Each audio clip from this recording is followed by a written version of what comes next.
prazer estar com vocês aqui novamente em Curitiba, para a gente falar de um assunto que é um dos pilares fundamentais da construção de uma gerência profissional da frota, que é a política de frota, né? A Janaína já falou bastante,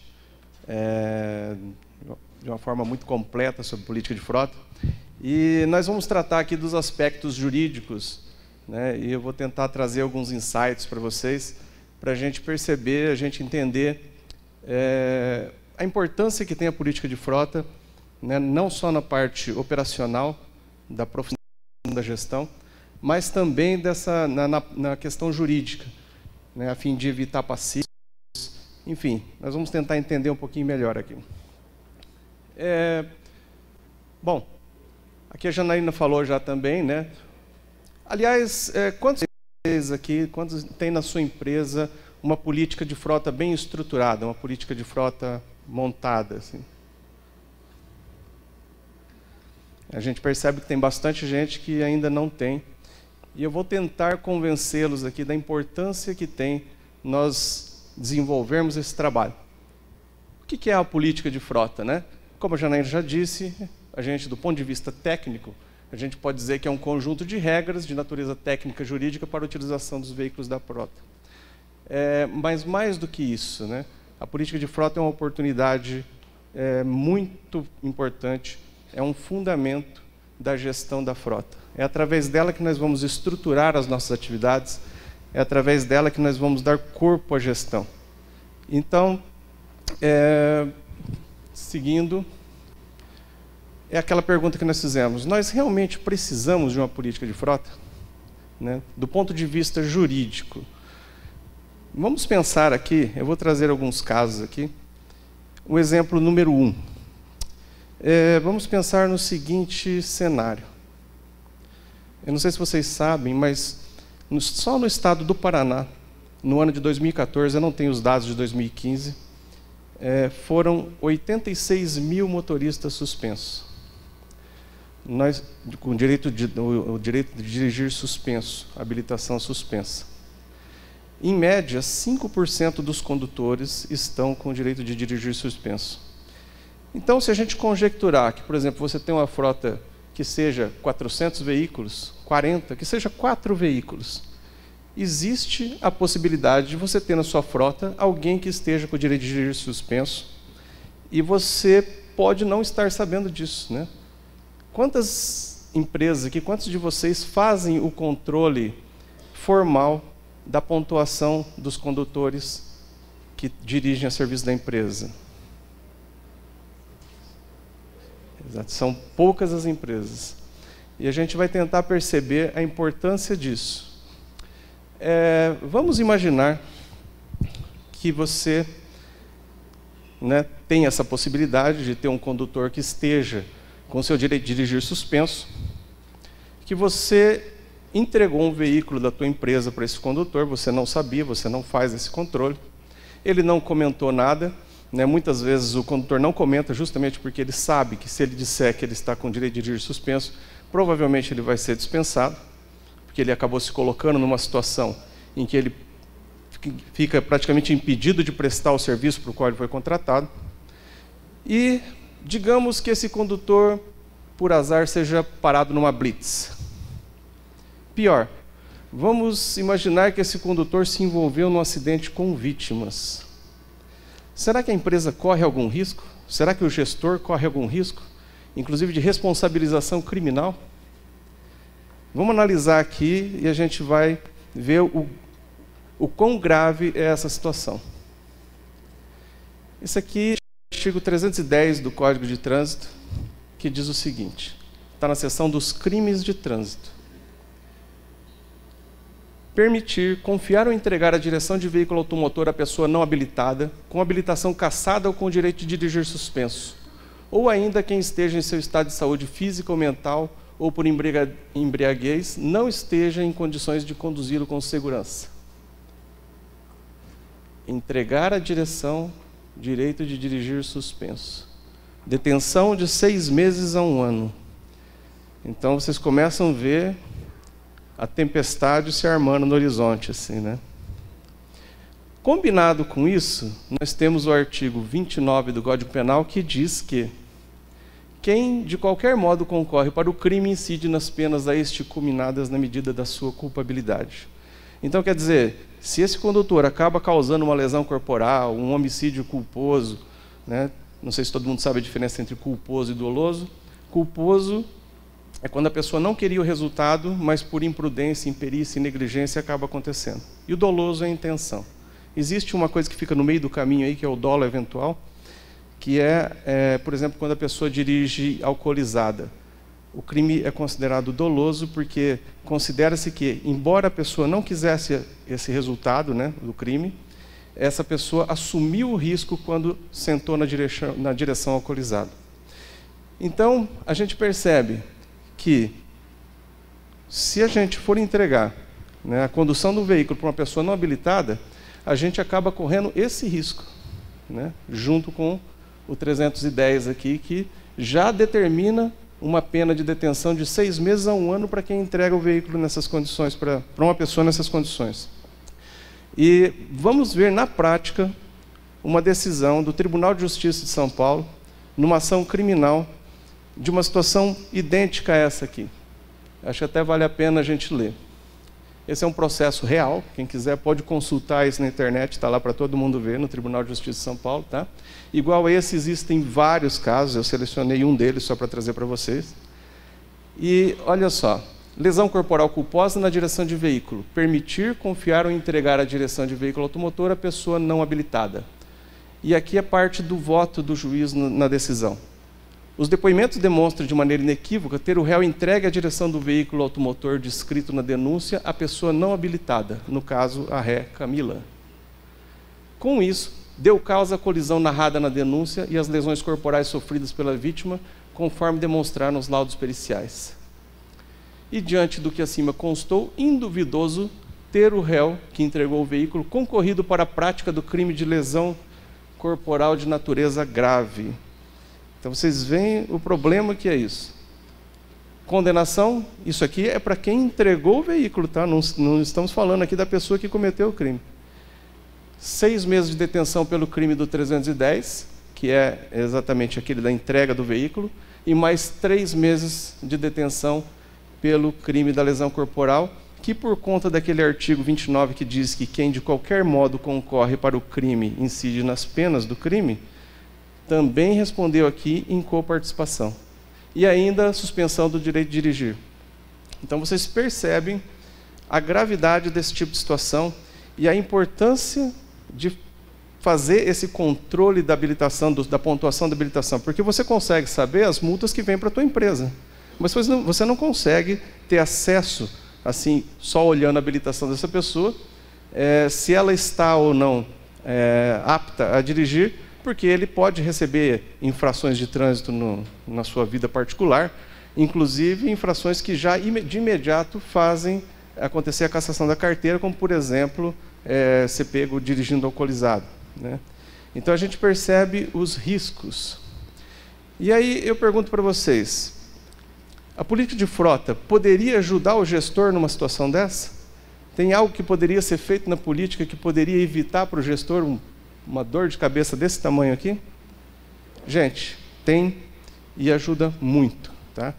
Eu fiz questão de transcrever um artigozinho que seria uma cláusula da política de frota, só para vocês entenderem que meia dúzia de linhas numa página, né, em que você firma um compromisso com o empregado, talvez evite um grande problema para você, para a sua vida, para a sua empresa. Se você tivesse uma cláusula assim, isso aqui já estaria praticamente neutralizado esse risco.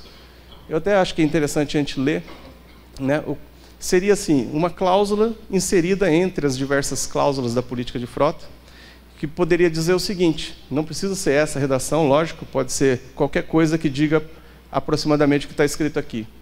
O colaborador declara sobre as penas da lei, no ato do recebimento do veículo, estar com sua carteira de nacional de habilitação em dia, ou seja, não estar com o direito de dirigir suspenso ou cassado. Ciente que qualquer eventual declaração falsa configura o crime previsto no artigo 299 do Código Penal. Caso, após a retirada do veículo, ocorra qualquer das hipóteses de perda do direito de dirigir, prevista na legislação, fica o colaborador obrigado a cessar a utilização, devolvendo à empresa e comunicar imediatamente os recursos humanos. Pessoal, se aquela pessoa tivesse uma política de frota com uma cláusula dessa natureza aqui, onde a responsabilidade foi transferida totalmente para o condutor, certamente do aspecto penal, pelo menos, do ponto de vista criminal, a empresa estaria amparada. E vocês percebem que nem muito esforço precisa para a gente se proteger numa situação dessa, né? Porque o que se procura numa ação penal? É sempre o responsável. A pena, o direito criminal, ele procura a responsabilidade subjetiva do sujeito. É quem teve responsabilidade no ato, né? E com isso aqui, você não depende mais de testemunha, não depende mais de um monte de coisas que você teria que sofrer durante o curso do processo para tentar provar a tua inocência, porque já existe um compromisso firmado, e esse compromisso é válido, né? Você transfere para o condutor a responsabilidade de imediatamente avisar se ele tiver, de alguma forma, impedido de dirigir. Então, notem a importância que tem, né, uma política de frotas bem estruturada, né? A gente... vamos num outro exemplo, né? O exemplo clássico, que é o exemplo do acidente que ocorre por falha de manutenção de segurança, né? Vocês já notaram que sempre que acontece um acidente grave com vítimas, a reportagem, a primeira coisa que diz é que a Polícia Civil vai apurar a responsabilidade, vai fazer uma perícia para entender a responsabilidade, quem teve responsabilidade no crime, tá? E na gestão de frota, por exemplo, quando há uma falha na manutenção, tá? Falha de freios, falha de... enfim, qualquer coisa que tenha relação com a manutenção de segurança, pode o gestor de frota vir a ser responsabilizado? Lembrando que o artigo 29 do Código Penal diz que quem, de qualquer maneira, concorre para o crime, responde nas penas a este cominadas, né? Então, também trouxe para vocês aqui um julgamento também do Tribunal de São Paulo, onde a Justiça acatou a denúncia do Ministério Público contra a proprietária de uma frota de ônibus que se envolveu no acidente com vítima. Houve um homicídio, a pessoa faleceu, e a decisão do juiz foi a seguinte, olha: a culpa da denunciada Terezinha, ora paciente, manifesta-se pela negligência, porquanto deixou de observar o cuidado necessário ao exercício da atividade a que se dedicava, transporte de passageiros, omitindo-se em substituir em veículo pesado pneus surrados em péssimo estado de conservação, mostrando descaso no trato com a vida e a incolumidade alheias. Então, vocês percebem também o risco que a gente corre nessa situação da gestão de frota com relação à manutenção de segurança dos veículos, né? E como que a política de frota poderia ajudar você numa situação dessa? A política de frota pode ajudar? Pode, e muito. Porque o que a política de frota faz? Ela estabelece de forma clara quem tem a responsabilidade pelo quê. Porque quando está tudo bem, está todo mundo tranquilo, aquilo está seguindo, vai meio na informalidade, está dando certo, não tem problema nenhum. Mas quando a coisa complica, que chega nível, cada um quer tirar, né, quer se livrar, quer sair fora do problema, e aí começa aquela conversa, testemunha para um lado, para o outro. Então, o que é interessante do ponto de vista da gestão? É transformar essas dúvidas em certezas, de forma que cada um saiba o seu papel. É colocar, de uma forma bem clara, quem tem a responsabilidade de fazer o quê.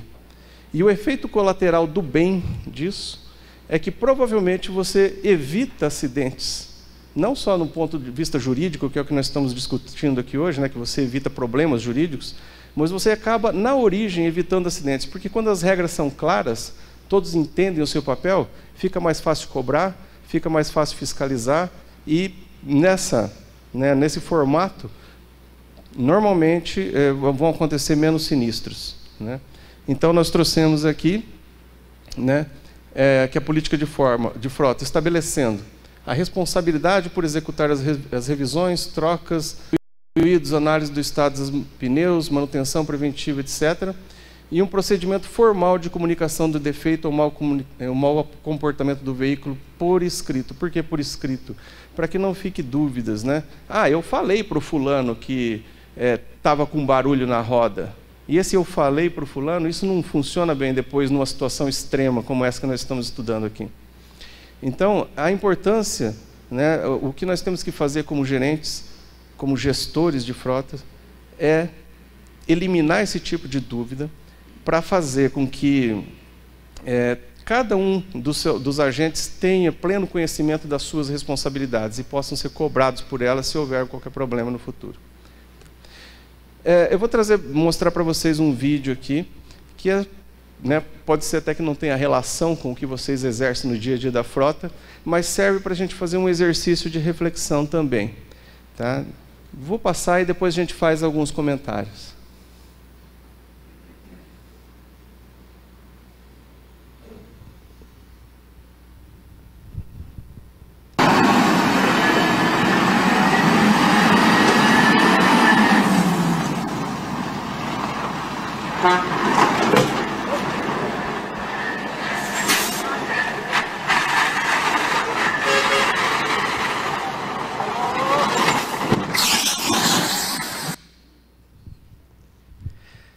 Um problema, né? Aí vamos imaginar, eu não sei se houve vítimas nesse acidente, tá? Mas é uma situação que é passível de ocorrer, principalmente quem trabalha numa operação de carga, né? De uma operação pesada. Numa situação dessa, digamos que tivesse havido alguma vítima, ou o próprio condutor tivesse sido vítima, a culpa seria de quem? Seria do empregado? Seria da empresa? Né? O tipo de questionamento que surgiria numa situação dessa, qual seria? Seria, o condutor tinha informação da quantidade de carga que o veículo comportava? O condutor, quem era a responsabilidade, por exemplo, pelo cuidado com os pneus desse veículo? Né? Essa rota era determinada pelo condutor ou era a empresa que determinava? Então, tem uma série de questionamentos que vão surgir que, se você não tem uma política de frota, você se coloca na vitrine, você fica numa situação bem delicada. Agora, quando você tem uma política de frota definindo a carga máxima, enfim, todas aquelas situações de risco da sua operação. E o que a gente quer mostrar com esse vídeo? Que o correto é sempre você parar, analisar a tua operação, entender todas as situações de risco, risco pessoal, risco patrimonial, e a partir daí construir procedimentos de segurança, construir regras de segurança, dar treinamentos. Com isso, além de estruturar essa informação, além de evitar riscos jurídicos, além de estabelecer de forma clara a responsabilidade, muito provavelmente você vai evitar acidentes, porque você vai estar estruturando as regras de segurança que esse pessoal vai ter que observar no dia a dia. Né? Então, você vê a importância do trabalho, né? De gastar essa energia, de poder estruturar essa política de frota para não só evitar passivos jurídicos, mas, né, ganhar na origem do problema, né? Tentar consertar o problema na origem. Né? Até aqui nós estamos falando de responsabilidade penal, né? Da política de frota dentro da responsabilidade penal. E agora vamos falar um pouco de responsabilidade civil, que a gente entra no campo das indenizações. A responsabilidade penal, como eu disse, ela é subjetiva, ela busca o sujeito, quem praticou o ato, quem teve a culpa pelo ato. Isso vale também para a responsabilidade acidentária, do acidente de trabalho.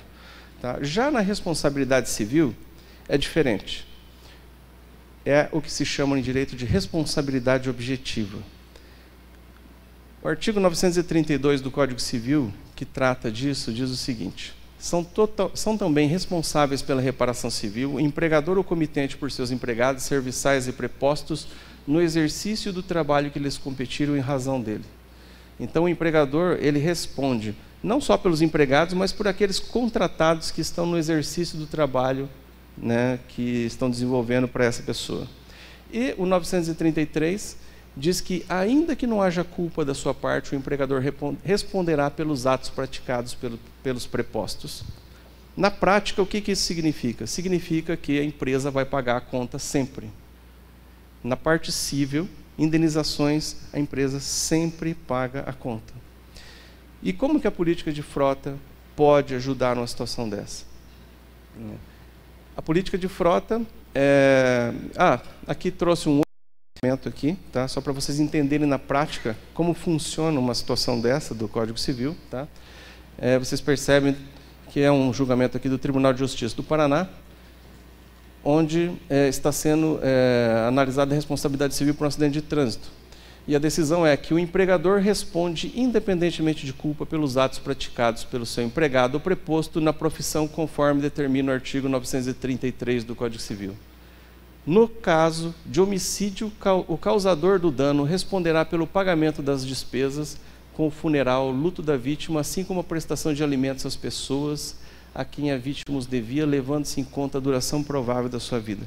Pessoal, uma ação desse tipo aqui, é muito rara a apólice de seguro que tem o potencial de resguardar de todas as despesas. É uma ação caríssima, né?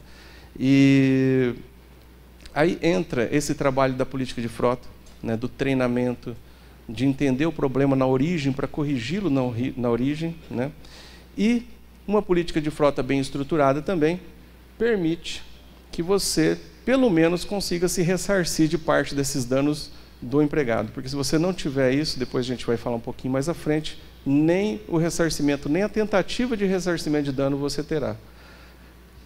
Então, o que a gente pode fazer para tentar, na parte civil, principalmente, pelo menos minimizar esses riscos, né? A parte criminal, a gente percebeu que a política de frota tem uma atuação muito contundente. Na questão criminal, a política de frotas ela praticamente elimina o risco. Na civil, você tendo uma política de frotas bem estruturada, você consegue, pelo menos, tentar se ressarcir desses danos que podem ocorrer, né? E aí nós trouxemos aqui alguns exemplos do que nós consideramos que seria importante constar numa política de frota juridicamente segura. Por exemplo, escala de revisão, itens de segurança do veículo, que é aquilo que nós comentamos no começo. Procedimentos de comunicação pelo motorista de defeitos e avarias. Regras para abastecimento, cuidados a serem observados com os veículos, informações sobre a existência de equipamento rastreador e a possibilidade de sanções. Isso aqui é interessante, porque a telemetria, como todo mundo sabe, é uma das bases da gestão profissional da frota, né?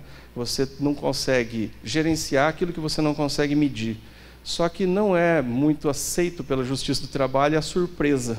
Então, o que é muito importante é que esteja claro para todo mundo que a telemetria existe, que inclusive as pessoas podem ser penalizadas caso seja apurada que tem uma infração, né, que se apure a partir dos indicadores da telemetria, né. Também normas de conduta e segurança que devem ser observadas pelos motoristas e gestores. Condutas gerais de segurança, pessoal e de patrimônio, né, o que fazer em caso de acidentes e outros sinistros, a obrigação da apresentação do extrato mensal pelo motorista da pontuação da carteira de habilitação.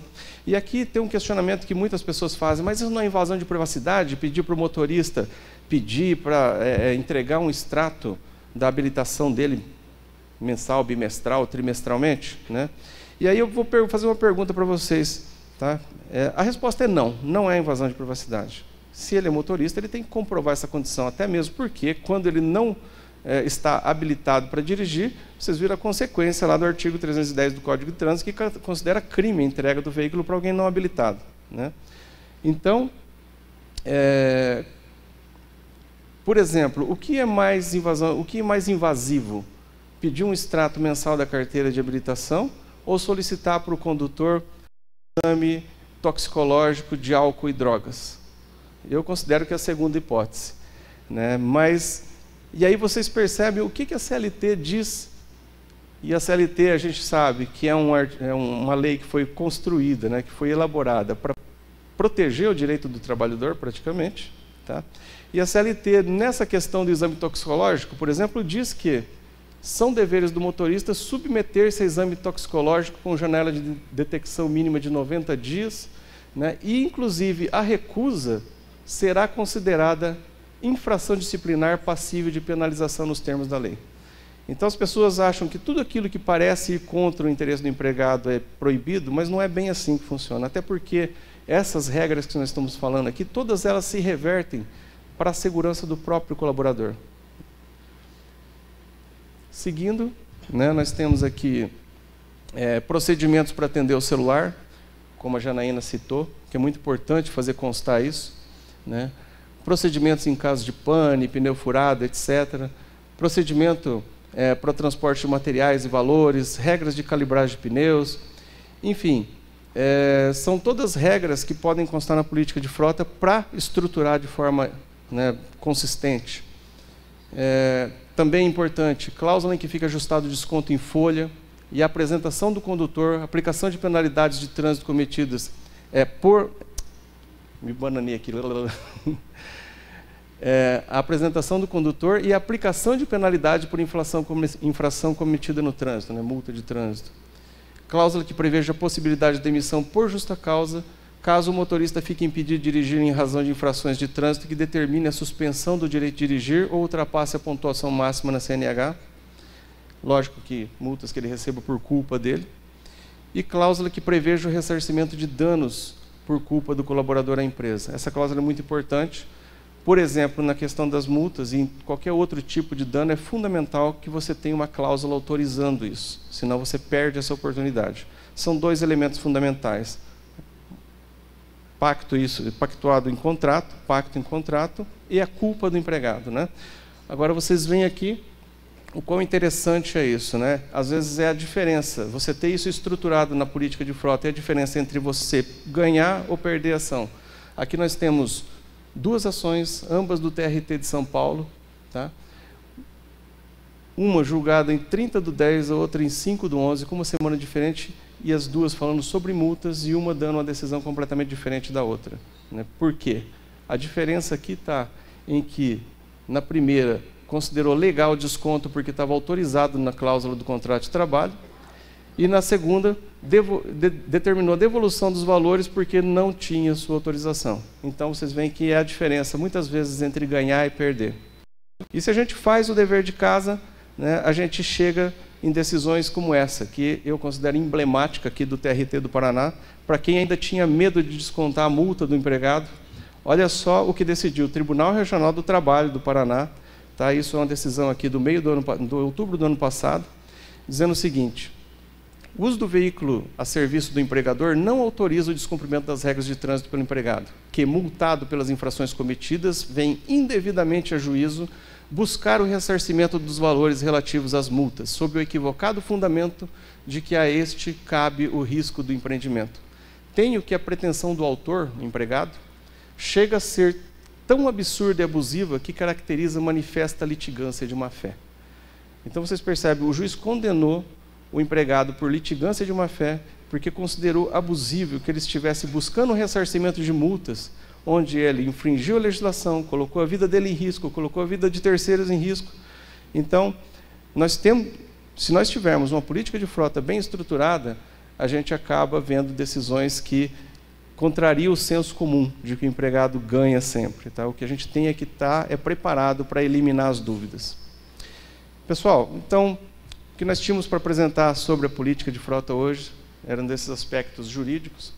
E lembrando que, então, aquela pergunta do começo, vale a pena ter uma política de frota bem estruturada? Vale a pena. Muitas vezes é a diferença entre ganhar ou perder. E ainda tem o efeito colateral do bem, que é, com certeza, você estruturando tudo isso, você conseguir reduzir o número de sinistros na origem, antes que eles aconteçam. Pessoal, muito obrigado.